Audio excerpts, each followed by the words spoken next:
ఇక పంజాబ్లోని పఠాన్కోట్లో ఎయిర్ ఫోర్స్కి చెందిన అటాక్ అపాచీ హెలికాప్టర్ అత్యవసరంగా ల్యాండ్ అయింది.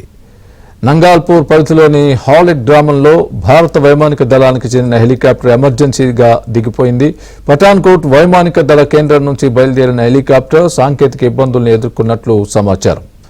దాంతో ముందు జాగ్రత్త చర్యగా బహిరంగ ప్రదేశంలో ల్యాండ్ చేసినట్లు అధికారులు పేర్కొన్నారు. దీనివల్ల ప్రజా భద్రత, మౌలిక సదుపాయాలకు ఎటువంటి ముప్పు లేదని తెలిపారు. అయితే అత్యవసర ల్యాండింగ్కు గల కారణం గురించి వైమానిక దళం ఎటువంటి అధికారిక ప్రకటన చేయలేదు. పలువురు వైమానిక దళ అధికారులు, సాంకేతిక బృందాలు ఘటనా స్థలానికి చేరుకుని పరిస్థితుల్ని పర్యవేక్షిస్తున్నారు.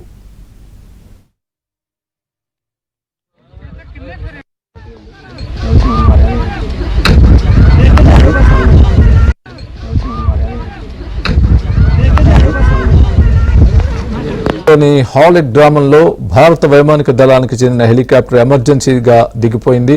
పఠాన్కోట్ వైమానిక దళ కేంద్రం నుంచి బయలుదేరిన హెలికాప్టర్ సాంకేతిక ఇబ్బందులను ఎదుర్కొన్నట్లు సమాచారం.